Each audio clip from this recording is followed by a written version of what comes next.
so much. My name is Lauren Suwan-Supa. I have a few other staff to introduce. Very important, Adriana is in the back, who has a Spanish translation available. So if you would be joining us, hopefully you can follow along with Adriana. We also have Alex, who can be floating around helping you out if you have any troubles with your device. Kirsten, also available from the Coalition of Homeless Services Providers to support. And we have Roxanne Wilson, the County of Monterey Homeless Services Director. Again, Lauren Suwan-Supa, I'm with the Department of Social Services, and thank you so much for being here today. We are going to discuss the Homeless Housing Assistance and Prevention, the funding source that by the state of California to help provide some financial resources to address housing for homelessness. So today we're really here to try to gather some of your input, and we're going to do that through an online survey.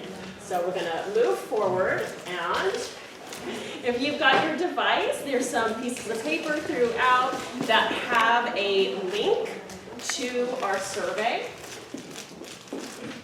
Available in English and Spanish. I'll give you a moment to connect. We're going to go through and provide you an opportunity to understand a little bit about what types of programs are eligible for the funding, explain some of the pros and cons of those types of services, and then there's also an opportunity for you to share a little bit about what we might have missed or other ideas that weren't included in the options. So we're going to do the survey together, give you an opportunity to ask any questions, get clarification as we go forward. So the first piece is that Monterey County and San Benito County are part of the same continuum of care. So that means we are collecting data for both areas. So if you can please help us distinguish whether or not your input is going to be for Monterey County or for San Benito, that would be the first answer. Hopefully that's an easy question for you. We'll keep going. The first section of questions is talking about the effectiveness of an activity. So you're not going to have to compare one to another. We're just going to talk about each type of service and how well do you think that type of work would be impactful or make a difference in our community.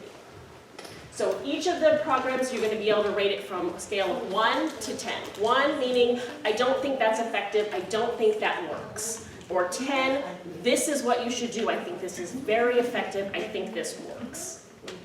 Okay, so the first program is called Rapid Rehousing.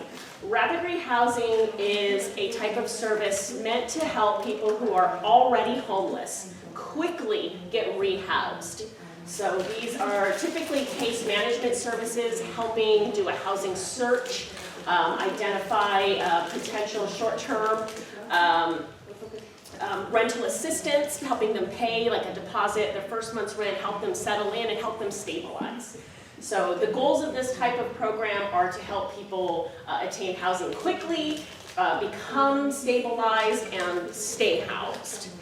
The pros of this type of service is, we can assist with some of the deposits, some of that very expensive first pieces that you need to be able to move in to housing, the moving fees. It promotes client choice. You're able to kind of be a part of that selection process and have input in where you're going and where you feel comfortable in moving. Some of the cons is that there's low availability of low-income units, and it can really cause this type of service to take a long time. So with understanding that, with any questions or anything, I would like you to vote on your effectiveness of this type of service. 1 being not very effective or 10 being very effective. I have a question. Yes. So if we think it's an ideal or if it's working out? So the purpose of why we're gathering all this information, maybe that's helpful, is that we are receiving a significant amount of funding, and these types of services are eligible to be spent. So we're looking for how well do you think these programs work, and so we would be looking to prioritize doing more of them and spending money on that type of service. So I have another question. Yeah. So is it a program that's implemented now, or is it something that we're looking to in the future? So most all of these programs we're doing now. And so we would be looking to continue doing them or do them more in the future. So, yeah, so if we feel like it wasn't totally effective, Then you could say, nope, it's not effective, stop doing that. well, we want it, but it's not effective, so what do we do? Yeah, I mean, if you think that it's here, we're doing it now, it's not very effective, maybe we shouldn't keep doing that in the future. So you would put, you know, a lower score onto that. Or if you want us to prioritize and put more into it so that cities like Soledad could really benefit from it, then we would say it's effective. You should put more money into it. Yeah. Thank you, that's a great question, I appreciate that. Okay, we're gonna go to the next topic, which is operating subsidies. Operating subsidies are the kind of the administration part of many programs. So this is the funding that our service providers need in order to run their services. These cover the costs of staff for them to just operate their program. So a lot of times it's not necessarily directly paying for somebody's unit, but it's paying for the case management. It's paying for the people who are performing that work. So it's a really key piece to making some of those other services effective. Some of the pros for that, it's really essential for new and existing programs to provide services on an ongoing basis. Investing in this also supports our nonprofits and local jobs. Some of the cons is using one-time grant funds, which HHAP funding is, to support operations can leave agencies somewhat unsure about the future. Not knowing where their money may be coming from in the future makes it hard to support jobs. So some of the cons and pros for that.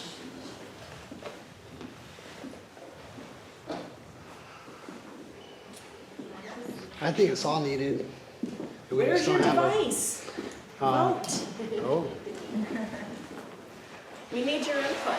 But thank you for asking questions. Everyone feel free to ask more questions throughout if you will need to clarify. We're going to keep going. The next topic is street outreach. Street outreach is designed to meet immediate needs of people where they are.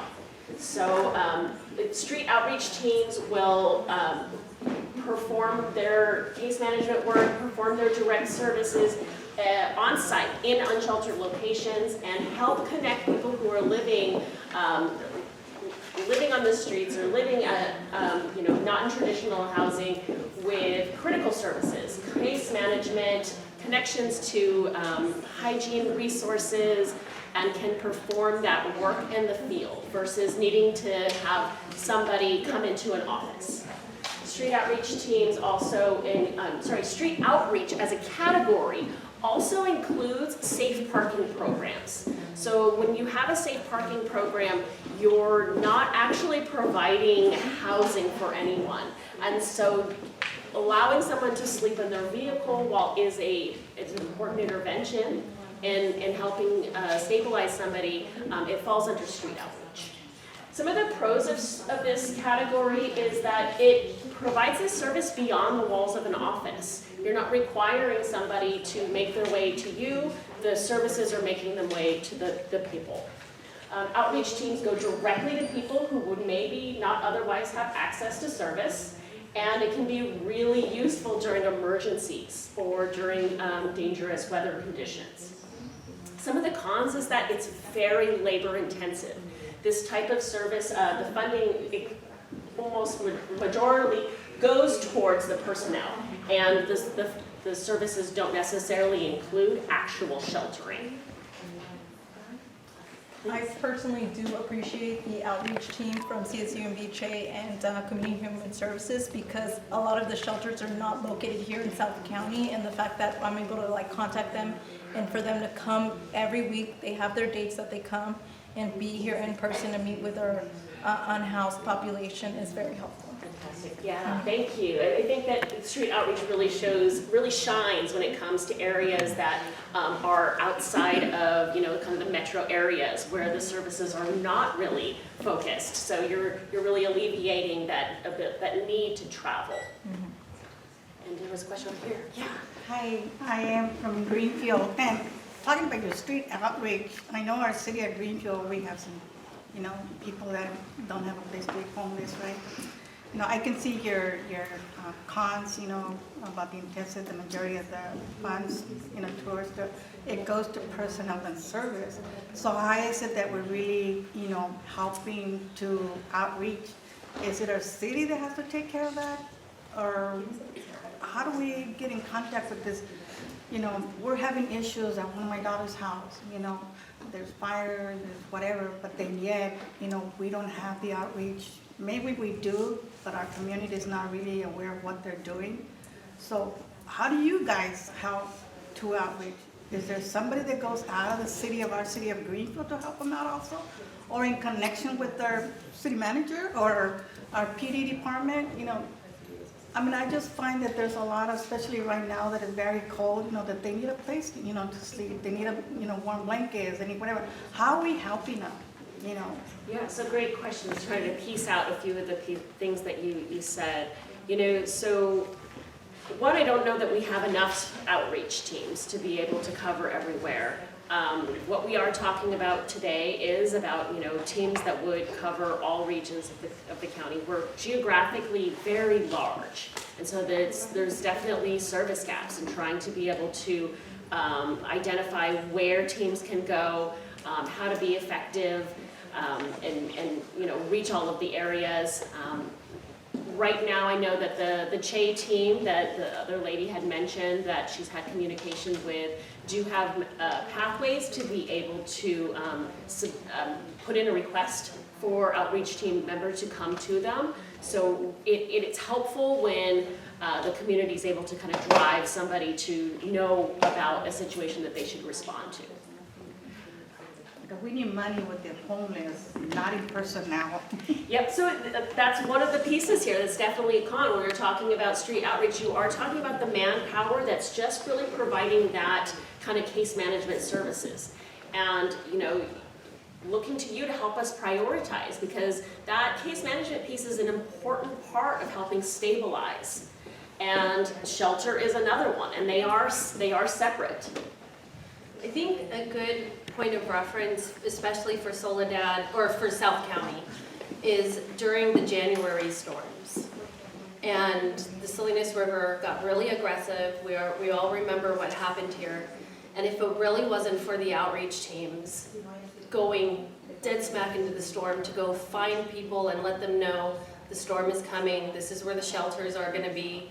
If it wasn't for the outreach teams, a lot of those folks that were impacted along the river who could apply for FEMA benefits, like the outreach teams did all of that.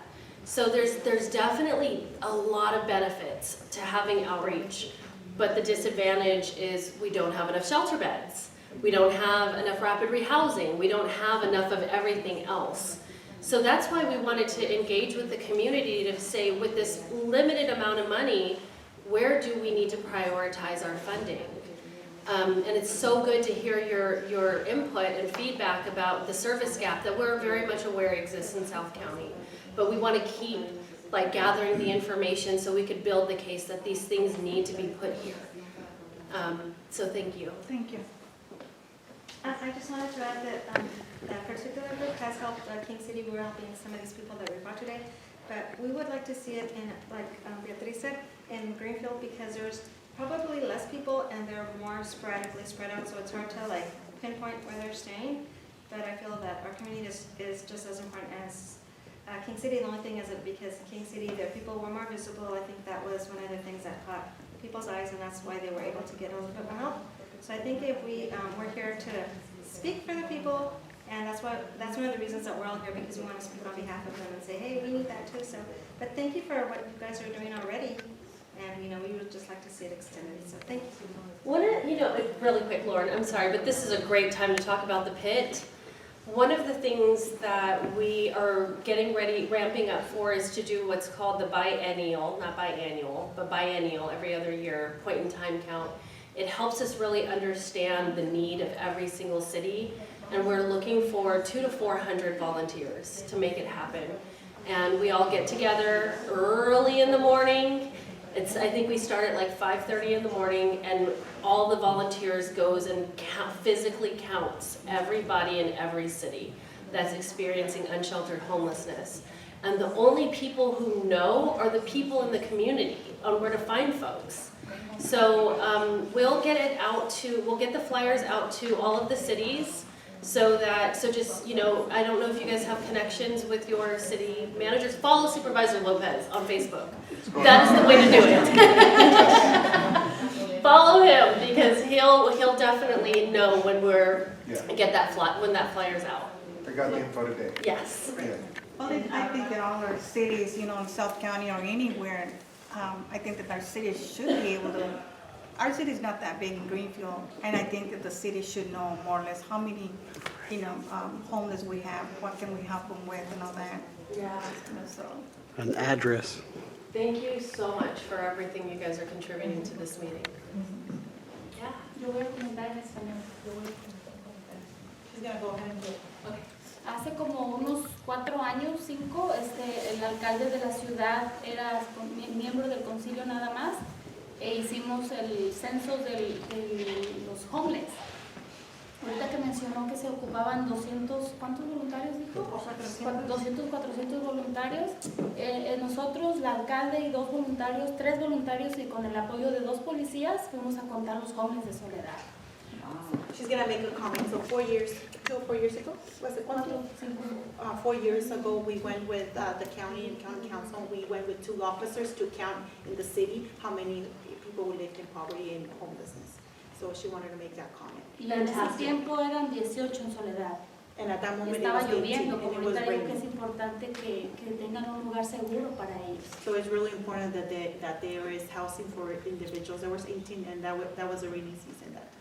And that was in Soledad? Yes. I think it's one up since then. But yeah, thank you so much for sharing that. And we're always looking for more volunteers, always. I just had a comment. The one thing that I think leads to undercount are the people that are living in their cars. So when we do the census, you know, training people on how to kind of be able to identify people who are living in their cars. Because there's a lot of people that I found when I did the census last time were in their cars. And we got there early enough to kind of be able to know who that was. Maybe we should figure out like a safe parking area to try to capture those folks during that time. Yeah, we're gonna keep thinking and talking. Thanks. And another one here? Es que mi propuesta es que nosotros, como lo sacaron de allá del río de King City, lo dieron un chance en el hotel, pero ahorita dicen que, según tengo que testigo a ella, que lo dieron 2 meses en el hotel y creo que ya no lo van a querer allí. Somos varios los que estamos allí, los que estábamos viviendo en el puente, ahí en King City. Tengo un comentario. Nosotros vivíamos, we have a comment. I lived in King City under the bridge, and we were there in a hotel currently. It's a few of us. They're giving us 1 month to move out of the hotel. So we don't know what to do. That's basically. Su pregunta es, ¿qué es lo que va a hacer después de que tiene este mes que le han dado? Ajá, no tenemos a dónde ir, si los pueden apoyar con una casa. Mi hija me habló que estaba una casa que la están rentando. We don't have the resources, and we want to see if there's availability for us to rent a home, services and assistance for us. Ajá, porque pues ahí los dieron 2 meses nada más. They only give us 2 months, so we have 2 Y como months. yo tengo 4 niños que van a la escuela. And I have 4 children that go to school. Y la escuela no me ha ayudado para And the nada. school has not helped me. Como ahora de la estampilla de comida no me han dado nada. Nor Ya I- tenemos 3 años y no pues no me han ayudado nada. I have not received either CalFresh assistance. Ajá. I'm familiar with the folks that's helping your family and I'll reach out to them. Ella está familiar con las personas que la están ayudando a usted y a su familia y ella va a contactarse con ellos. We'll see what we can do. Ella va a ver lo que pueden hacer por ustedes. Ajá, porque es que pues mi hija, la que tiene 10 años, me está diciendo, mamá, si lo sacan de aquí, ¿a dónde lo vamos a ir? My 10-year-old is really worried. Ajá, Where am I y, going to go after they ya la otra leave? vez cuando lo sacaron cuando estaba cayendo el agua y dormimos en el agua y en el río. Last time they Ajá, took us, they 4 removed us from our hotel. It was a rainy season. So I'm just worried that this time it won't be the same. We'll get some information and we'll make sure we follow up, okay? Van a recibir información y se comunicarán con ustedes. Sí, Para que traten de- sí. Shall we move on Yeah. from street outreach? Keep moving. So another eligible activity, service coordination. Service coordination is similar to the administration kind of piece. This is really this type of support that's geared towards the variety of stabilizing services. So it could be helping to connect somebody to mental health, to substance abuse disorder treatment, jobs, helping them get connected to physical health or mental health, public benefits, and includes the housing navigation support. So these are, again, not services directly towards housing and shelter, but very important services that help people stabilize in housing. So the pros of this type of service is you're really addressing multiple issues that help somebody become self-sufficient and increases the likelihood that they will stay housed. The cons are that the funding is primarily to personnel. It is not towards the actual creation of housing units or creation of shelter beds. I would ask that you vote on this category, the effectiveness or impact that you feel that this would have in our community.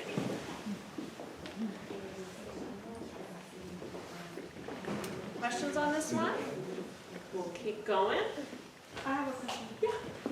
So we have a program called CCA, and I know they provide mental health services, but I feel like it's not like equally distributed among the cities.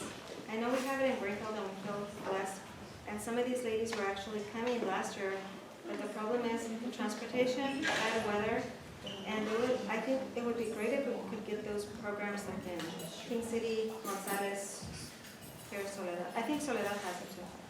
Marcos, if you want to see it, so I think it's just some cities that don't have it, and it would be kind of nice if we could provide it for every single city, because like I said, bad weather, and they do need it because I know the families personally and the children have gone through so much.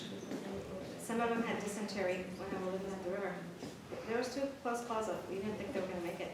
And so I feel like just the family, the mom reached out to me and said, I feel like I'm losing it, and I said, well, you've been through a lot.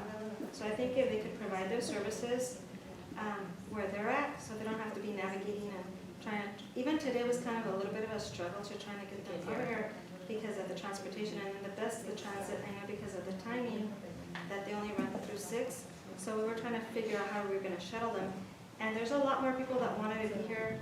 Trust me, they couldn't be here because we couldn't shuttle them all. I had to work and I couldn't just go pick up a bunch of people. And I consider myself their friend. I don't feel like they're my family now. So I feel like, you know, my family needs to be taken care of because they're part of our community. And so it would be kind of nice if they got service, because I know there's teenagers and they're struggling with the language barrier, with bullying, with all kinds of things. And I think these services should be implemented, especially for the young kids that have gone through so many changes within the last year and a half. Thank you. I appreciate the kind of the clarification, the nuances over the gaps in services and the barriers to access. There will be a section inside of the survey where you can really dig deep and tell us these things in detail, so we have it documented, all of the things that we're talking about and the needs that you're raising up here. I really like your service coordination, with your job, physical health, public, etc. And looking at that, let's say you help somebody I know at social service at one point, they help them to get, clothing, they help them to get, well dressed to go to a job interview, to fill out the applications. Is that what is being done right now? So that's this type of service that we're talking about. Now, there's absolutely gaps in our community where this type of service may not be accessible, or it's part of a larger program, and so the accessibility is limited. But we are talking about that type of work. So, providing a higher score towards this would show that that was an important piece that you felt was something we should invest more into. Because I think that sometimes that's what they need, that little push, that they're able to do something, and maybe that's all they need, that little push for them to be able to, be out there. Thank you.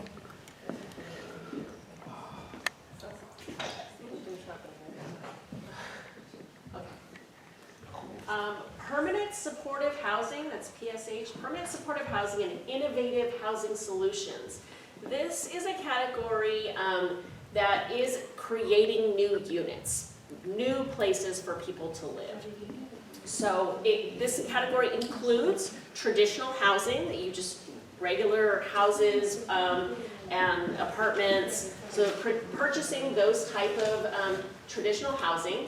It also includes non-traditional housing, like you've heard tiny homes, the little grandma units in the back, modular units, conversions, and also something more commonly known in our communities called Project Home Key, where somebody will take a hotel, buy the entire hotel and convert it into housing. So all of those types of housing fall into permanent supportive housing or innovative housing solutions. So the pros of this is directly investing in new units. This is creating housing for people. It increases and diversifies different types of affordable housing. All of these pieces are needed in a community. The con is that it's a long-term strategy. They don't happen overnight. And there's a significant financial investment into all of these pieces. So from the purchase of that unit to also the supportive services that need to go into stabilizing somebody in that unit. I have a question. So we know there's one Days Inn, I guess, got bought out, and so I guess some of the folks are gonna get a place. But I have a question, and I don't really understand why. The families, like Teofila that expressed her concern for her children, they're not gonna get a unit because they have children, and then there's Cynthia's family who's not gonna get one. There's children involved, so what's gonna happen to those families? So the shorter answer of that is, as we're talking about being able to create one of these opportunities, oftentimes means you're utilizing certain funding sources or certain resources like housing vouchers that have limitations. And because you're using that funding source, who gets to use that program can be limited. It just means that we need more of these types of opportunities that are open to more populations, including families. So we clearly need more of these. Megan, please. I was just going to mention one model that Salinas is trying is buying single-family homes and building an ADU in the back for a family to provide this type of housing for homeless families. It's a big number across the Salinas Valley. We have one of the highest incidences of family homelessness in the state of California, probably in the nation really. So that would be an innovative solution that's reflected in this example.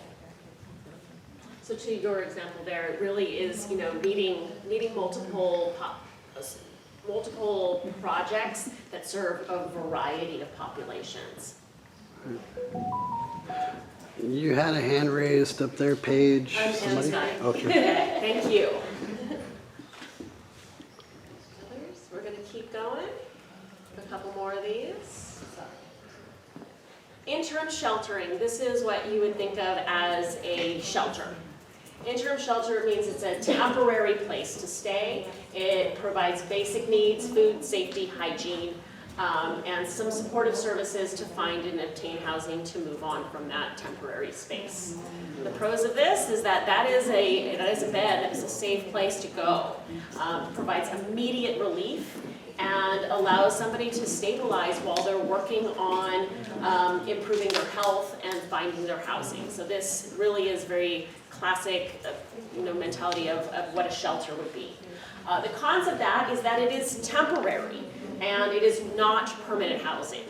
And so it is a costly service that does not solve homelessness, but is an important part of the continuum of stabilizing somebody who is unhoused. Any questions about this space? If I may just add on something. Probably about 2 years ago, the organization that I used to work for partnered with the County of Monterey, and we had done a housing market analysis. And in Monterey County, for every 100 households that are extremely low income, we only have 16 units. So there is a major, major shortfall in housing, not just in Monterey, but in the state of California. And a lot of that is, it's a very complicated, there's many, many reasons, but there are lots of folks that are fighting to try to still build. Soledad's doing a lot of work here as well. There's also these other innovative solutions. King City bought that hotel using one of Newsom's, funding streams that he had opened up under his tenure. The City of Salinas has 4 home keys. So, and the county is working with different jurisdictions with it on all parts of our county, trying to figure out exactly how we can partner and build more housing. But in the interim, because as Lauren had mentioned, it takes a long time to get the money together to build. An apartment to build right now costs around $700,000 a unit. So it takes a lot of money to build these units. And that's why interim shelter is so important, because what do we do about people today? And these are the complicated things, the complex problems we're trying to solve in the homeless sector is you have to slow down the pipeline into homelessness, and we'll talk about that in a minute. You have to address the folks that are currently experiencing homelessness, and you also need to build housing so that we can solve homelessness. But we don't have unlimited dollars to do that. So we have to really figure out how to bring more money in from the state and federal government, invest locally from all of the entities that are able to do so. But I do want to just say that I know it seems like it's really slow, and I'm sure for South County it's way slower than anyone ever wanted to have to deal with. But we are definitely paying attention to what's going on over here, and I think that all of the cities have commitments. And the county is committed to figuring out how to help you guys a little bit more down here. Question with the sheltering, is there anything available in South County? Like, Not or at is this time. nothing coming through? The most, South County always gets forgotten. the only thing that's happening for interim sheltering in South County that I am aware of is the King City project, where they're putting folks inside of motels.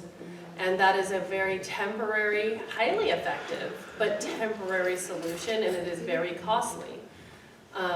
Which is one of the reasons why King City is purchasing a hotel. And granted, the hotel is really for unaccompanied adults, but they are acutely aware of that there is still a need for families. We're meeting with King City frequently about what our plan and strategy is to help the families down here.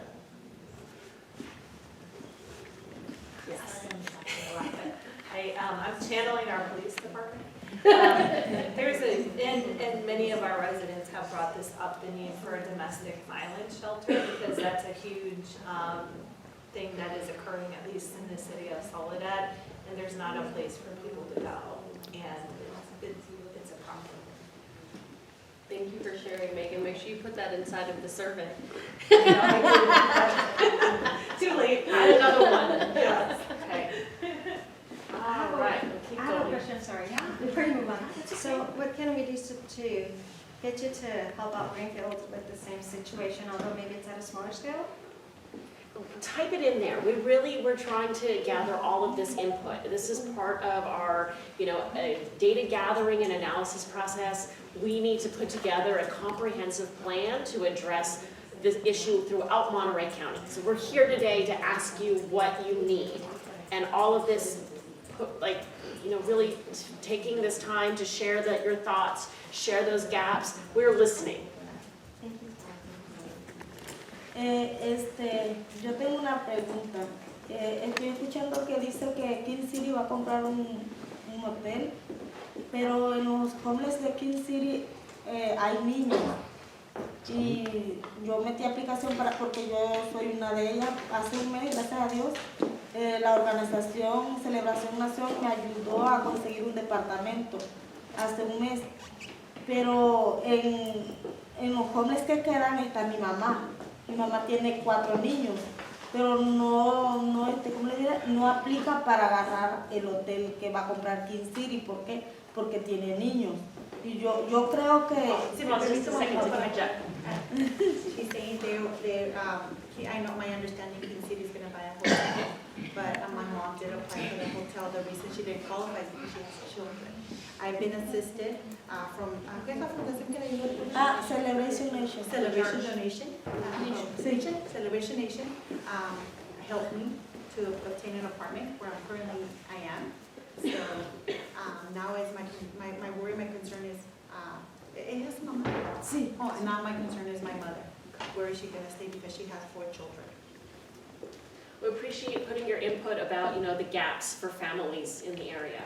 Gracias por hacernos saber que es una necesidad. Sí, y yo digo que, los niños son muy importantes y yo creo que le dieran un lugar a las personas que, como mi mamá que tiene hijos, para que si no encuentra un departamento o casa estable, que le dieran la oportunidad de rentar ahí con los niños, porque pues ella tiene niños, tiene 4 niños y todos son menores de edad.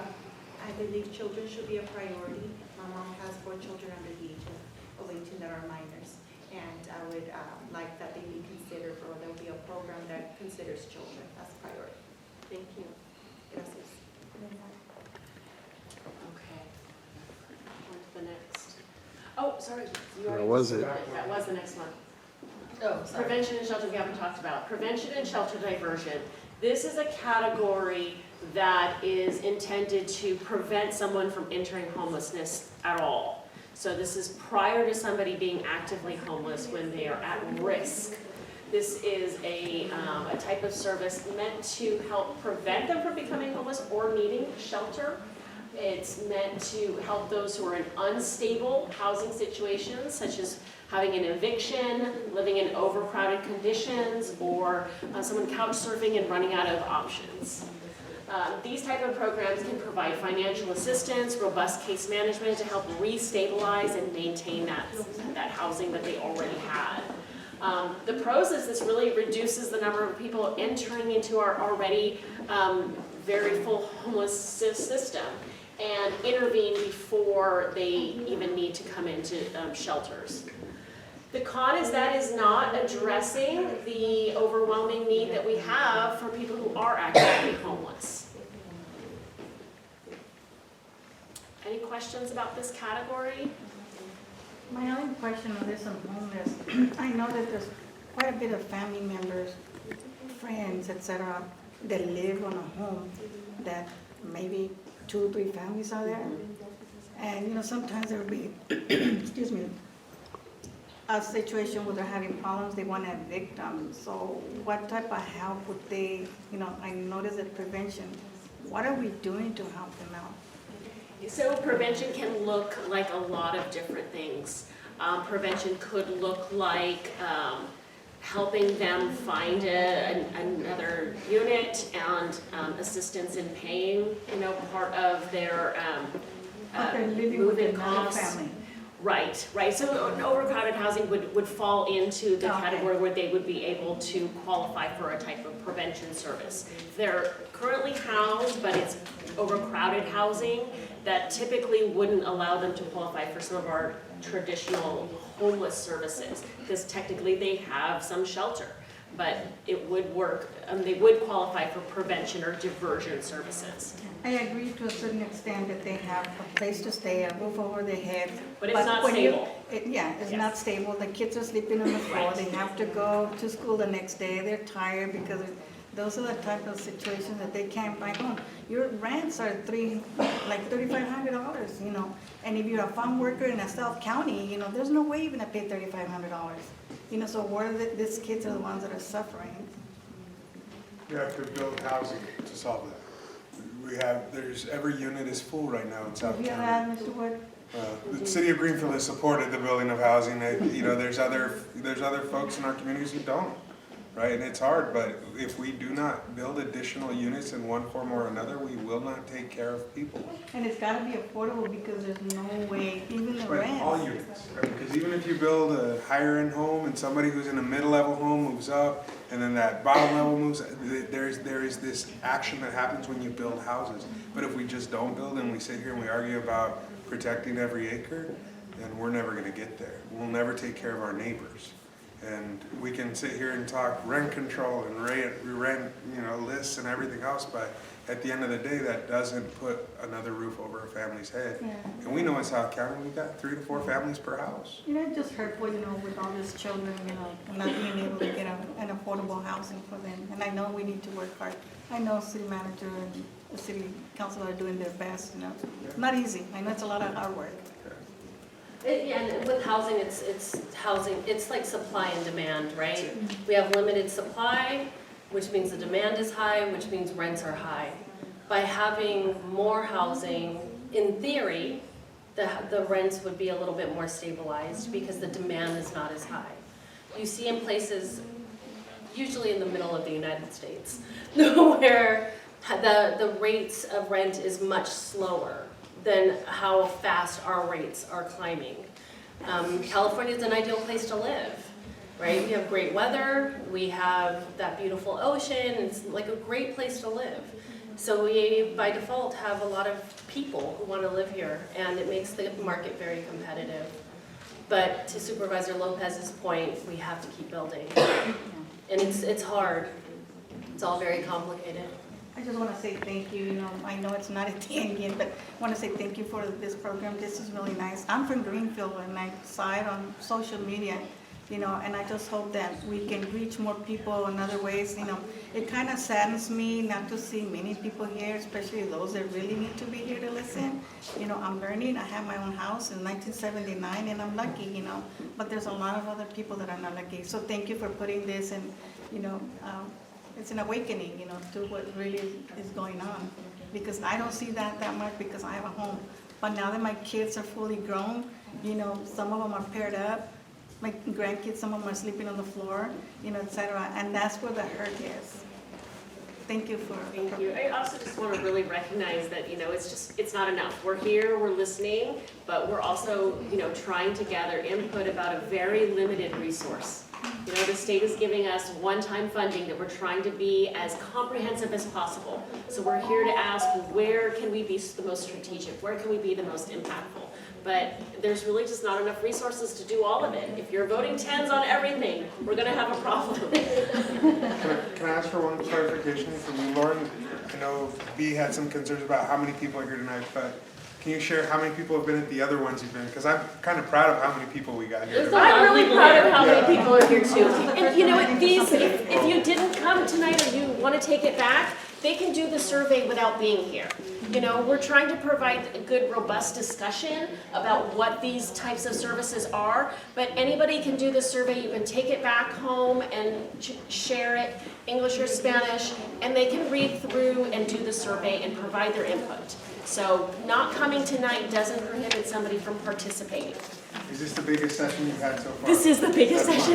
Yeah. Even we have to understand, a lot of people work, so South County Yes. is mostly a Yes. farm working, they get home late, Well, this is a great turnout. Good. Actually, we did host Then I'm one at the happy to hear Homeless that. Summit too. Oh, yeah. The summit was a big deal, but we had a captive audience. Yeah. This is great. I have a question. So would you be able to tell us how much money was allocated for this type of program, and is it like an annual thing that you get funded, or how is it? So it's been one time, but we're in round 5 of this one-time funding. So the first time, our total was about Almost 4? almost 4 million.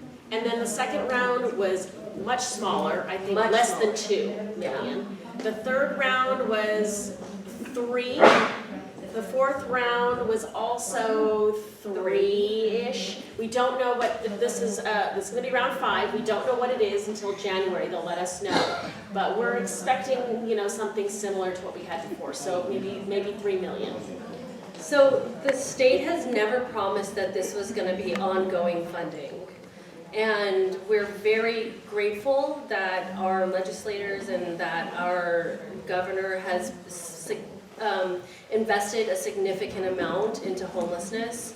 But I think with the economy, we're not exactly sure if we're going to see future rounds of this funding.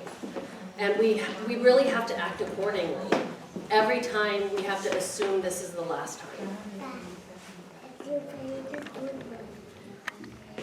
Just almost have a couple left. Improvements to existing shelters. So this category is allowing for funding to go toward just improving existing shelters. So either to make them more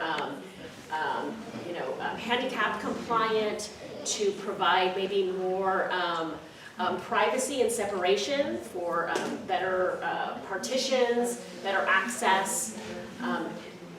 Really, the pros on here is you're helping shelter habitability, maybe increasing community access, who is able to utilize the program, also bringing some shelters up to legal requirements.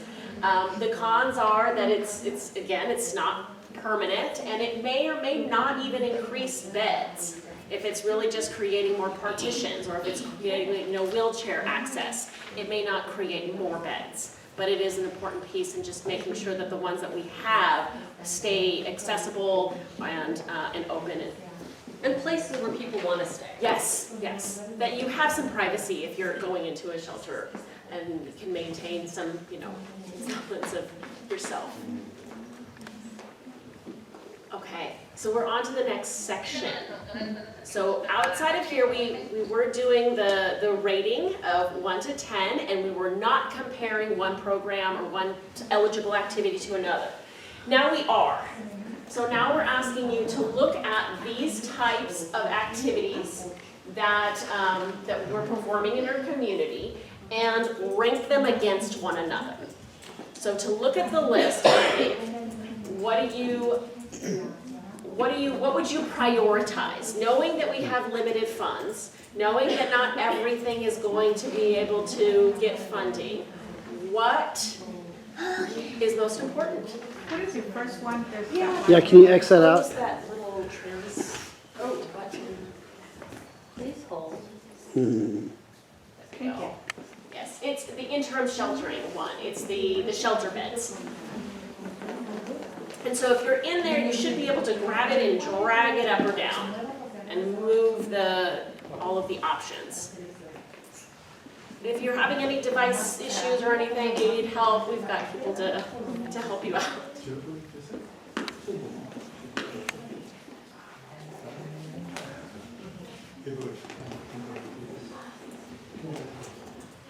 Let me know if you have any questions about anything in this area.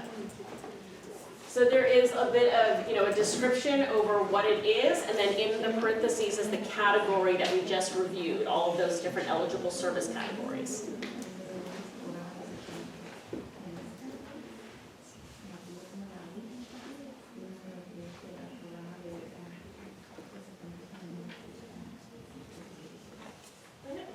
survey close?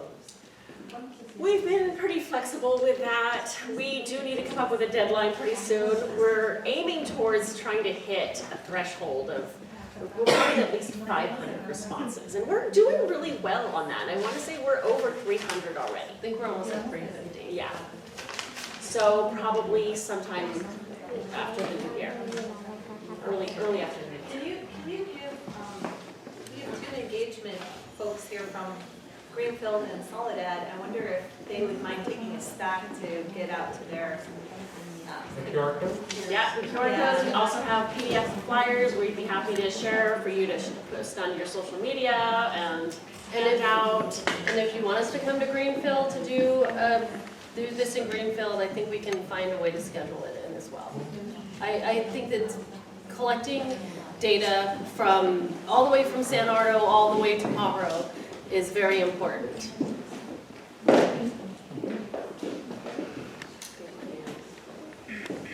In Parkville. It's another 25 minutes south. Still in the That south, it's that south. I still have not explored all corners of Monterey County. You'll get there. All the way down. That's it.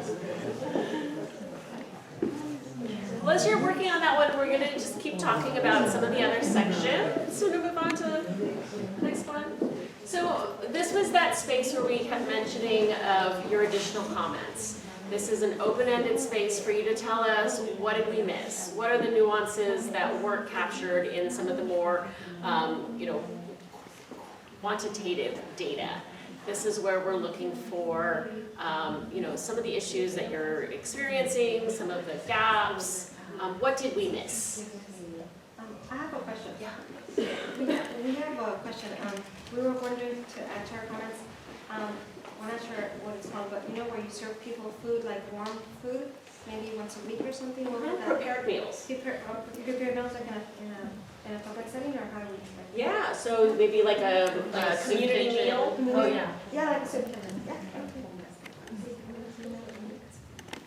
Yeah, it's good. Thank you for asking. There's a difference between a meal that's prepared and ready and hot to eat versus food bags ready for distribution that you need to have space to cook and prepare. Because I know that the people that are at the hotel, they don't Don't have have cooking kitchens, space. so Yes, they have to great. have like a lot of pre-cooked, and it's really hard because, especially if you come from Mexico, we're used to eating like the warm food that's homemade. So Yeah. that was really hard for some of my family members to get used to this, and it's not easy to adjust to different types of foods. So that's why I was saying that. So as you're putting into your comments, the last piece that we'd like to gather from you tell us about yourself. If you can just share with us, if you are or have previously identified with any of these key roles, we would like to know. If you are a person with lived experience, if you've ever been homeless or actively homeless now, or if you're a youth in that category, if you are identified as any of the populations known to be overrepresented in homelessness. And we're looking for you to be able to select more than one if you find yourself in identifying with more than one category. So if you're African American, Black, ages 18 to 24, over the age of 65, LGBTQA, single male, or somebody with domestic violence issues. We're also interested if you are a staff person from a local jurisdiction or a public sector. If you're a provider that works with an agency or a nonprofit that works in this field, if you are a Medi-Cal managed care plan provider, if you're a street medicine provider, or a community advocate or concerned citizen, and you can be many of those things at the same time. Please help us just understand who we're reaching out to, who we're gathering, so that we know how to better identify and make sure that we're doing as robust outreach as possible. I think that is the survey, and so we're open to any additional questions or comments or feedback. Do we have anything online? I've been going, okay, through them, yes. I have a question. You mentioned that you would like to have more volunteers. For the census? For the pit. Yeah, for the pit, yes, yes. We can make sure that we pass out the information on how you can sign up to be a volunteer. Yes. So we can get, you're with the school district, right? Are you with the school district? No. Yeah. No. Oh. I'm I with feel like we've different- been in meetings before. Well, I'm in different organizations. Okay. So I'm with Celebration Foundation, Okay. CCA, just different organizations. I was teaching a class where it was for parents, Partners for Peace. So Okay. I'm in different, and I know a lot of homeless people that are not from King City, so Okay. I do a lot of outreach. So we'll definitely blast it out through all of the supervisors of the county. We'll also blast it out to all of the cities, police departments, school districts. The flyer just came out today. What you're So, looking for, we call it the PIT, point in time count. And that's what we're looking for the volunteers for. Are you gonna have an office in all three, Greenfield, Soledad, and King City as starting point and then go? Or is everyone starting from Salinas? no, so last year, the last time we did it all virtually. So it allowed people to just kind of have their home base start where Probably you be in the start. neighborhood, yeah. Yeah. Right on. And we did the data collection also virtually. So that was the first time we did it. It was kind of amazing watching the numbers come in and seeing everything get done. But we always are looking for ways to improve and really engage with the community who knows better than us administrators on where to find people. And you know, if you do know people who are experiencing unsheltered homelessness, please let them know that when folks do come around to count, we're not here to penalize anybody. We're not, the coalition who is in charge of that, they don't release the locations of where folks were found to any jurisdiction. It's all just clustered together. The City of Soledad, this is how many we found. So that should hopefully help people feel a little more comfortable when they see folks walking around with tablets. You know, it's really just non-invasive. We just need to know this helps us. That number actually helps determine how much money we get. So if we have a low number, that means we are trying to serve 3-4 times the amount of people with the amount of money that was intended to serve a very small population. So that PIT number is so important. And having your expertise, wherever your connections might be, is critical. I can share one of the previous iterations did not go well. And it didn't go well because it happened to be a night of inclement weather. So people were not where they would normally be. So when they went out looking for people, they couldn't find them because they moved to different places. So that's why our count was depressed, right? And then it made it hard when we went back to argue for our services. And everybody said, well, your numbers are great. You've got a declining population. I said, no, it just happened to be the night that was declared for the study. Turned out to be a bad one for us because it was raining here. So having experts on the ground who have those connections who can say, we know there's a family here, let's reach out. Oh, they happen to find somewhere else to stay tonight, but let's get their data in. That can be really helpful in these instances, and we won't know until day of what the weather's gonna be. So having your help and anybody else you know who has connections is critical for a successful count. So I have a question, so when would we start doing this? So they've already identified the day for our community. It's the last Wednesday of January. But we're recruiting volunteers just now, like we had indicated, the flyer just came out today. So we'll make sure that gets blasted as we start to recruit. We can go ahead and sign up today? If you help me find the information. If you're interested, you can just come to me at the end and I'll email it Sign up to you. sheet, yeah. Yeah, I have a computer. If you're interested in helping, we will take your help. We'll figure out how to get that to you. Oh, yeah, one thing I was gonna say about the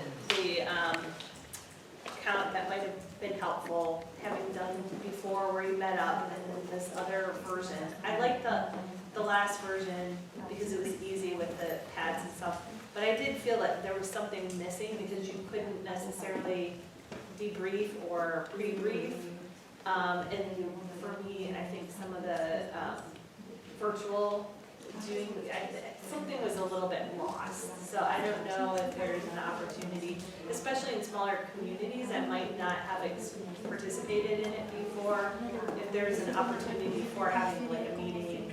Yeah. place or, Well, I before, guess after. coalition, but I think that's totally We can doable. provide some feedback about how we can do training or debrief, either more live, because I think the training was recorded. Yeah, It it was, wasn't even a live training. the real problem why we couldn't do a lot of that stuff at the last pit was because of COVID. Yeah. So the year before that, when we were supposed to count, you know, we had to cancel the point in time count. And then we did the pit right in the middle of this gigantic wave of resources for COVID, where we had moratoriums, we had folks that were, that we had way more shelters than we've ever had. We had a lot of programs that was helping keep people inside of housing. So we saw a significant decrease in homelessness since 2019. It's a total of 28%. And that really showed in the money because we lost a lot of money. But you know, we know that there's a lot of people living in illegal structures, but how do you count those folks? We know that there's a lot of people who are living doubled and tripled up, and maybe tonight their family let them stay there, but that's not a normal thing. So like, we're always looking for more ideas on how to capture that data, because we need to advocate to the state on different ways for us to start considering our community. Like Monterey County, we're an ag community, so the way homelessness looks like here is different than Los Angeles.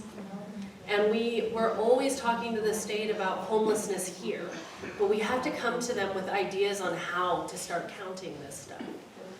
So always open. If you come up in the middle of the night with an idea, I'll give you my email, let me know. Well, just my question was that, do we count in the census, do we count the individuals that are doubled up in units, or the ones that are hopping from home to home, or the ones that are living in illegal structures? Are we counting them in the census? No, traditionally not. It's really an unsheltered point in time count. So what we've done pre-pandemic, the pandemic changed a lot for us.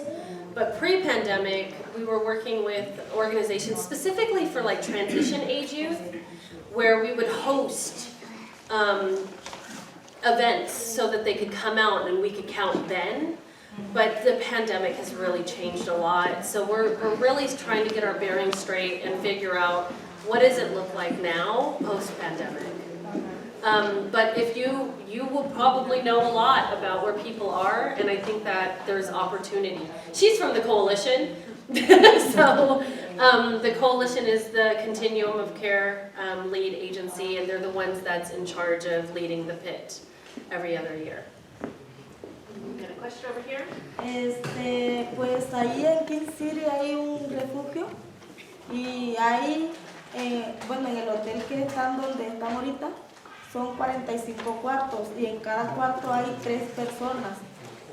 45. In King City, there is the motel, and there's 45 rooms, and each room allows for 3 individuals. Y todavía hay más personas en la calle And there's still more individuals que on the no street tienen hogar. that don't have a place to live. So in King City, there's a lot of population that are not counted. Thank you. And I think that for the pit count, the coalition does work with the service providers to do a sheltered count as well. So programs like that would be able to report their sheltered numbers. Gracias, ya que en el censo también hace un reporte donde ellos reportan cuántas personas viven en este centro que no tienen hogar. Para asegurar que los contamos también. I just want to say, Mr. Wood, our CM, can correct me if I'm wrong, but I think our city of Greenfield is pretty good about, accountability, how many homeless we have in there. And I think that is taken care of by the PD, right? Oh, by you, Fabiola? Because I remember the chief and somebody else went out there. And I think you even went out there, right? I did, 4 years ago I was out there. So I think they were doing pretty good as far as on that, and I appreciate the CM and the city of Greenfield, that they're looking after them, but they do need help, medication, that support, shelter, which is the most important, especially right now with the rain.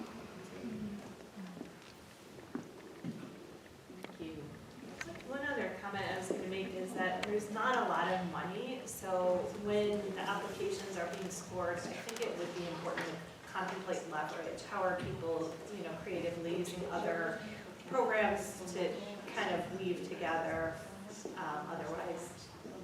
And thanks for bringing that up, because I think that is a major issue with South County in general, is, oftentimes folks like to compare what's happening here to what's happening in Salinas. Salinas gets direct allocations from the federal government. A lot of it has to do with just the size and the poverty levels that Salinas has. So Salinas is able to leverage multiple funding streams to make their projects work. A lot of those funding streams are not available to smaller cities. So it's not an excuse. It's not. We know that there's a need, but it's just more complicated to pull together the amount of money it takes to make these programs work. For comparison, a relatively small shelter can cost about $1.5 million a year to operate. And then that's just the shelter. You still want to create pathways for people to get into housing. So you would want to budget somewhere around $15,000 per individual so that you can help them with deposits for homes, maybe subsidize their rents for a few months. It starts to stack up pretty high and pretty fast.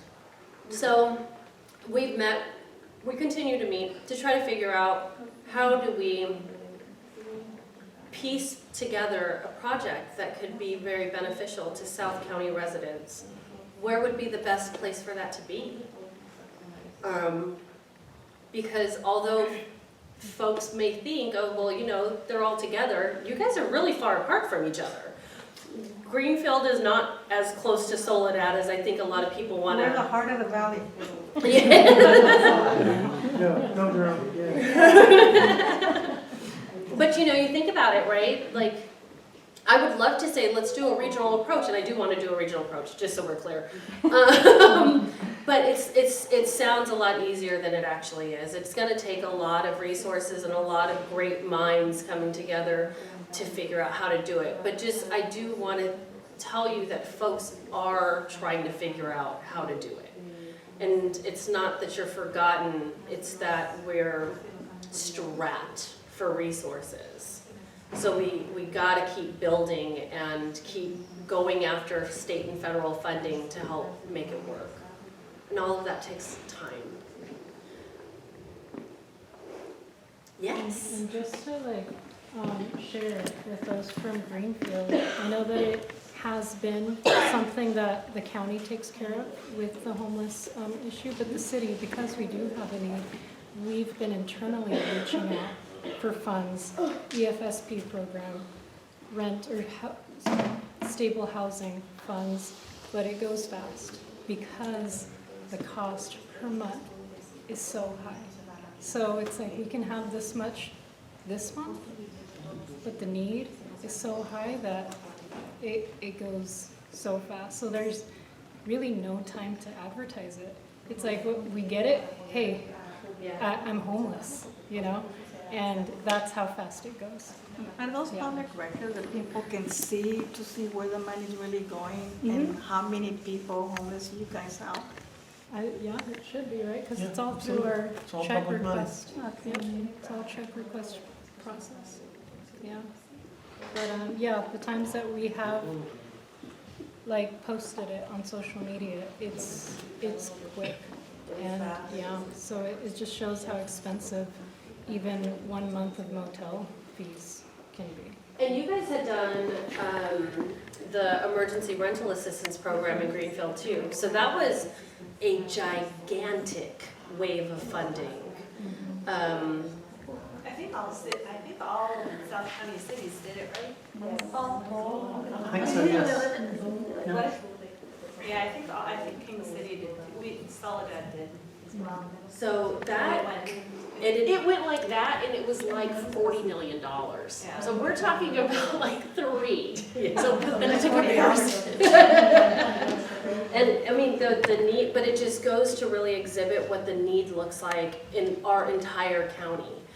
We have a very small amount of resources, a gigantic county, and trying to figure out how to pull these things together. And to be quite honest with you, if it wasn't for how much partnerships were developed for some of the projects that has been able to take off, they probably wouldn't have been able to move. Because ultimately, not one agency can do this alone. There's the one thing that I've learned actually with Megan, because we survived the pandemic when in our previous jobs, is that we're so much more effective when we work together. And the city, as she was with Salinas back then, I was with the coalition. We had resources, they had resources, and the only way for us to do this, and the county had resources, and the only way we could do this is if we try to figure out how to do it together. So we're constantly trying to build up relationships with the communities and really vet out what do we have and what is needed, and this is one step in helping us get a very clear understanding of need and what the community wants us to do. So I think. Okay. Yeah, Wes. What about delayed enforcement? Is that any part of the equation here for, I guess, eliminating or devaluing, I guess, people's survival gear and getting constantly taken away makes them that much poorer and more prone to crime. So is delayed enforcement any piece of this puzzle? Could it be?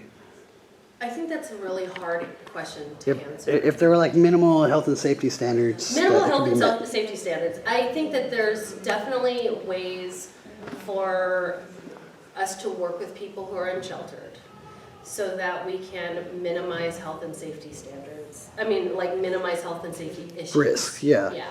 And I think that that is ideal for everyone. Right, because it's not just folks, it's not just what the housed population feels. It's also like the health and safety of the individual who's living in the encampment, right? Absolutely. So I think that ideally we want to have strong allies with people who are living unsheltered so that we can minimize those risks. But it's hard to talk about delayed because every jurisdiction is its their own power. jurisdiction. Right. Yeah. And the county doesn't have as much. Well, but we kind of do this all the time, and that kind of ends up being the problem. Because if we identify them, all right, so let's say they're signed up for HMIS cars and everything, and they're identified, well, don't we have a fiduciary responsibility to make sure that they're scaffolded and there's a firm foundation of protection to some minimal degree of like, well, we know we can't help you, but at least we're not going to make your situation worse. And is that even something that could be on the table? I think it's something that I have been trying to figure out how to do that, Wes. Okay, because it is something that I've been trying to figure out how to do. But I think that right now, when we think about the concerns, what usually triggers cleanups is usually a lot of complaints. mm-hmm. If there was running water and electricity and people were allowed an address, I feel like quite a bit of that, people would take ownership of that environment and it wouldn't be a blanket of trash. And, people would just operate indoors just like everybody else does. Because nobody's really legal. I think one challenge I know that we have is that there are so many a lot of the property is in different jurisdictional areas, and a lot of it is private property. Yeah. So the police department has a hard time because private property owners are asking for enforcement, and so they are entitled to, that, and I think that becomes the challenge, I think, with delayed enforcement. Hopefully, you know, you teach your police department to be compassionate. I think that's the key, is to lead with compassion. But then there's, again, sometimes they're put in no position because they have to also enforce private. The other part is, she's talking about private property and the issue that we have in our city of Greenfield.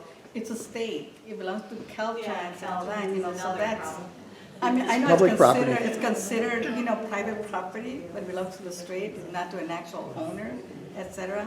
So those are some of the issues that we're facing in Greenfield. Union Pacific, Caltrans. I will say the city of Salinas actually directs people to the train tracks, which is private property, so then they don't have to worry about anything. There's actually been people burned to death. It's been taken over by gangs. It's not a safe place to be along the tracks, and of course, it's outside of city's jurisdiction. So they actually don't have to count. As soon as they cleared everybody in April of this year, they've been forced to the tracks, and they've always been forced to the tracks. You're supposed to post a notice, as for Martin versus Boise and Johnson versus Grand Pass, public notice of at least 3 days, and that never occurs, but yet they're constantly driven out. They're constantly taking all their possessions and making them start over and back to the tracks. And it's really dangerous. So that's the delayed enforcement I would like to see.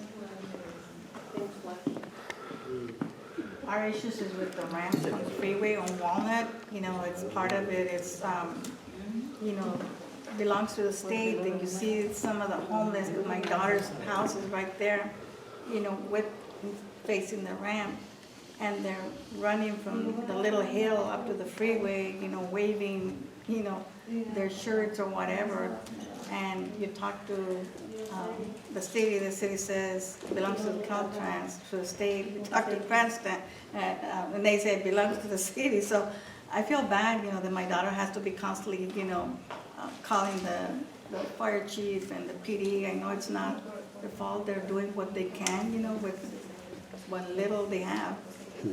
Those jurisdictional boundaries can really determine what happens. The state has a way that they handle things. Caltrans has a way that they handle things. The county, But the nobody does cities. anything. Right. And it can get really complicated. There's areas like Megan had mentioned earlier where a lot of that encampment is sprawled out into private property. So the private property owner could do whatever they want. But a piece of that encampment is on Caltrans. And Caltrans will handle it on their timetables, or they won't, it depends. You know, it really depends on like if it's been escalated as a dangerous situation. Every single jurisdiction would have its own way of handling it, and it gets very complicated especially for the people who are living there, because you just really don't know how this is gonna work out for you, and it could be a matter of 5 feet of what the difference would be. And we all have very limited control over what another jurisdiction does with their property. And I know it just sounds like bureaucratic craziness, but it is all true. It's all facts. I mean, we just Bernie, because, you know, when we started, my daughter started having issues, you know, we even reached to Mr. Rivas, you know, and never got anything, and then they reached to Caltrans, and we reached the city, and we're still in limbo.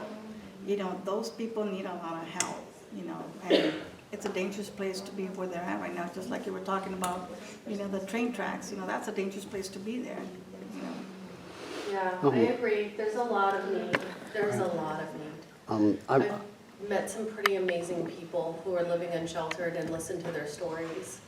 And every single story was very different on how they got there, which means that every single story is going to be very different on how they get out.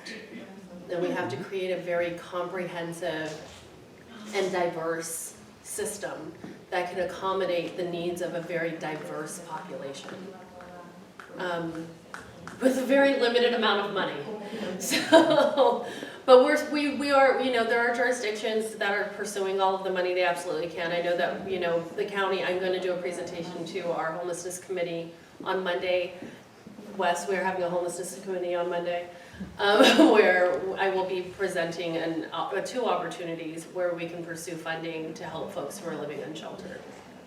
So I invite you all to come. One of those projects would be in South County. Do you have a date for that? It's Monday Monday? at 2:30. At where? It's at the Board of Supervisors. It's in Salinas, which is far, but you can log in Zoom. remotely. Participate via Zoom. Yeah, so if you want to come up, I'll give you all the information that you're asking for so you can be more involved in some of those decision-making processes. So in interest of time, I do wanna close up our input session. I would really encourage those of you to share our surveys with others, help gather more input for us. We've got some flyers you can pass out or you can share with your family members and friends to help us just build a more robust input and to keep us informed and share. So really, thank you so much for being here. Really appreciate it. Well, thank you for all your hard work.